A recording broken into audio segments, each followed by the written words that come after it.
ကျွန်တော်တို့ဒီအခုနောက်ပိုင်းချိန်စားနေတဲ့ movie recap video လေးကိုဘယ်လိုပြုလုပ်ရမလဲဆိုတော့ကျွန်တော်ဒီ video မှာအစားအဆုံးကျွန်တော်တို့ပြပြပေးသားမှာဖြစ်ပါတယ်အရင်ဆုံးကျွန်တော်တို့ movie recap video ပြုလုပ်မှဆိုကျွန်တော်တို့ video အရင်ဆုံးရှာမယ် video ပဲနေရှာမလဲရှင်ကျွန်တော်ဒီ YouTube အနေရှာပြမယ်ပေါ့နော် YouTube မှာကျွန်တော်တို့က video တော့ရှာနိုင်မယ်ဒီမှာ YouTube မှာကျွန်တော်တို့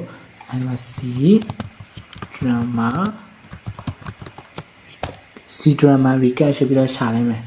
ပြီးတော့ဒီအပေါ်မှာ short ဆိုတာလေးရှိတယ်ဒီ short ကိုနှိပ်ပြီးတော့မှလေဒီမှာကျွန်တော်တို့ recap လုပ်ချင်တဲ့ video ကိုrecap လုပ်ချင်တဲ့ video တစ်ချက်ယူလိုက်မယ်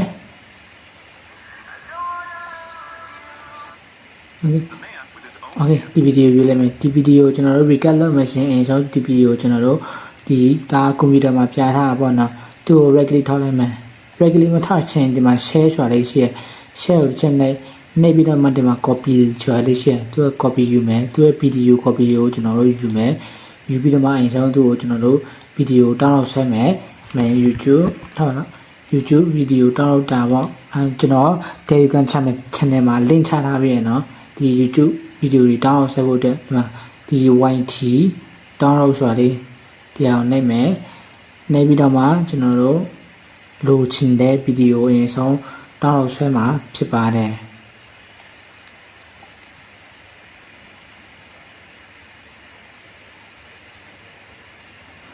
โอเคဒီမှာရပြီရှင်ဒီမှာခဏယူလာတဲ့ copy link ကိုဒီမှာကျွန်တော်တို့ဒီမှာ paste ချပေးလိုက်မယ်ချပေးပြီးတော့မှဒီမှာ download ဆိုတာလေးကိုနှိပ်ပေးလိုက်မယ်နှိပ်ပေးပြီးရှင်သူကဒီမှာဒီမှာသူကတမျိုးပုံစံဒီမှာရလာပြီဒီဟာကိုကျွန်တော်တို့ download နှိပ်လိုက်မယ်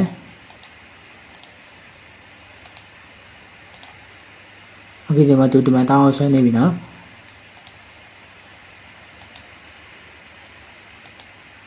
တောင်းဆွဲလို့ပြီးသွားရင်ဒါကျွန်တော်တို့ကွန်ပျူတာထဲကိုရလာလိမ့်မယ်ကျွန်တော်ဒီမှာမစောင်းတော့ကျွန်တော်နောက်တစ်ခုသွားမယ်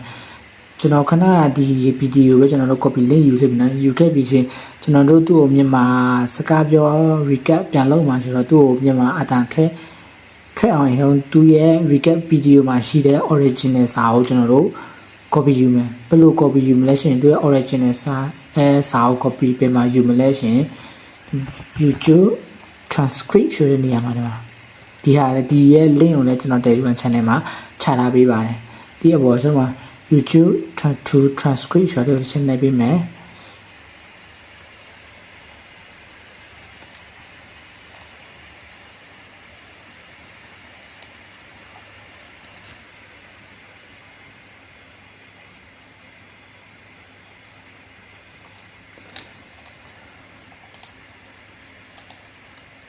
โอเคဒီမှာရလာပြီ YouTube to transcript ပြီးတော့ဒီနေရာမှာခဏကျွန်တော်တို့ကူးလာတဲ့ copy link ကိုဒီမှာချပေးပြီးတော့မှ get feed transcript ဆိုလို့နှိပ်ပေးလိုက်မယ်ဆိုရင်ဒီမှာသူ video မှာရှိတဲ့ original စာကိုကျွန်တော်တို့ရမှာဖြစ်ပါတယ်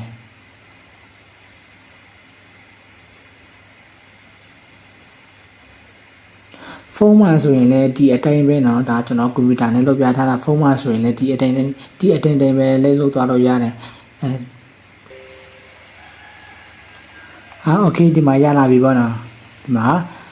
ကျွန်တော်တို့ခဏဗီဒီယိုရဲ့ဒီမှာ transcript ဒီမှာသူရဲ့ဗီဒီယိုစာကိုရလာပြီဆိုရင်ဒီစာကိုကျွန်တော်တို့ဘာလုပ်မလဲဆိုရင်မြန်မာစာပြောင်းမယ်မြန်မာစာပြန်မှာပြောင်းမလဲဆိုရင်ဒီမှာ copy ရော်လေးလိုက်ဒီက copy အကုန်လုံးနှိပ်ပြီးဆိုရင်တော့ဂျမနိုင်းကိုပြန်သွားမယ်ဂျမနိုင်းရပြီရှင်ခဏကျွန်တော်ကူးလာတဲ့စာအုပ်ဒီမှာ paste ချပေးလိုက်မယ် paste ချပြီးတော့မှကျွန်တော်မြန်မာဘာသာပြန်ထည့်လိုက်မယ်မြန်မာဘာသာပြန်ပြီးပါလို့ပဲရေးလိုက်မယ်ဒီမှာကျွန်တော် pro ရှိတာကကျွန်တော် pro account ဝယ်ထားလို့ကျွန်တော် pro နဲ့ပဲတောင်းလိုက်တယ်တကယ်တော့ pro မရှိလို့ရှိရင်ဒီ flash link ဆိုတာလည်းနည်းနည်းသုံးလို့ရတယ်အဆင်ပြေတယ်မတို့ဒီမှာခဏလောက်ဆောင်ပေးလိုက်မယ်သူကမြန်မာဘာသာပြန်နေပြီโอเคဆိုရင်ဒီမှာသူရလာပြီမြန်မာစာရလာပြီဒီမှာโอเคမြန်မာစာရလာပြီရှင်ကျွန်တော်တို့ဗာဆက်လုပ်မလဲရှင်ဒီမြန်မာစာကိုကျွန်တော်တို့မြန်မာအတန်စကားပြောaudio file ကိုပြန်ထုတ်ရမှာโอเคဘယ်လိုပြန်ထုတ်မလဲဆိုရင်ဒီစာလေးကို copy ကူးလိုက်မယ် ဒီစာလေးကိုကျွန်တော်ဒီမှာဒီလောက်ပဲကူးလိုက်မှာဒီမှာ control C copy ယူမယ်ယူပြီးတော့မှကျွန်တော်တို့ဘယ်မှာတောင်းမလဲရှင်ဒီမှာကျွန်တော် Telegram link မှာချထားပြီးနော်ဒီမှာ click ဒီမှာဒီရဲ့click တောက်ကုန်းပေါ့နော်ဒီ click တောက်ကုန်းကြိုင်တော့မြန်မာစကားပြောတော်တော်လေးအဆင်ပြေတယ်သူရဲ့စာလုံးရဲ့အရေးအတွက်လည်း2500ထိသုံးလို့ရတယ်โอเคဒီမှာ language မှာကျွန်တော်တို့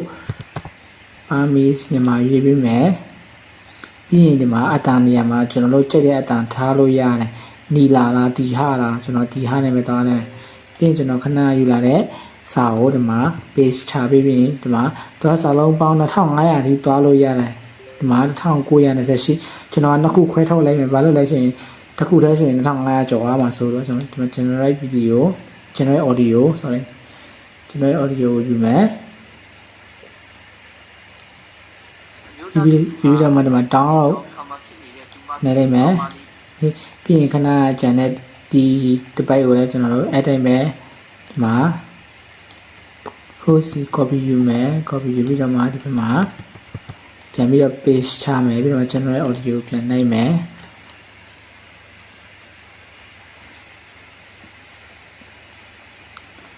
ပြန်နေပြီးဒီမှာကျွန်တော်တို့ download ဆိုတာလေးတွေ့လိမ့်မယ် okay နဲ့လည်းပြီ okay ဆိုရင်ရလာပြီကျွန်တော်တို့ဗီဒီယိုလည်းရပြီစာလည်းရပြီရှင်ကျွန်တော်တို့ CapCut မှာတွားပြီးတော့မှ edit လုပ်ဖို့ပဲကြံပါတော့တယ် okay ဒီလောက်ဆိုရင်နားလဲမယ်ထင်ပါတယ် CapCut မှာကြာရင်ကျွန်တော်ဗီဒီယိုတက်တက်လေးနဲ့ပြန်ပြီးတော့တင်ပေးပါမယ်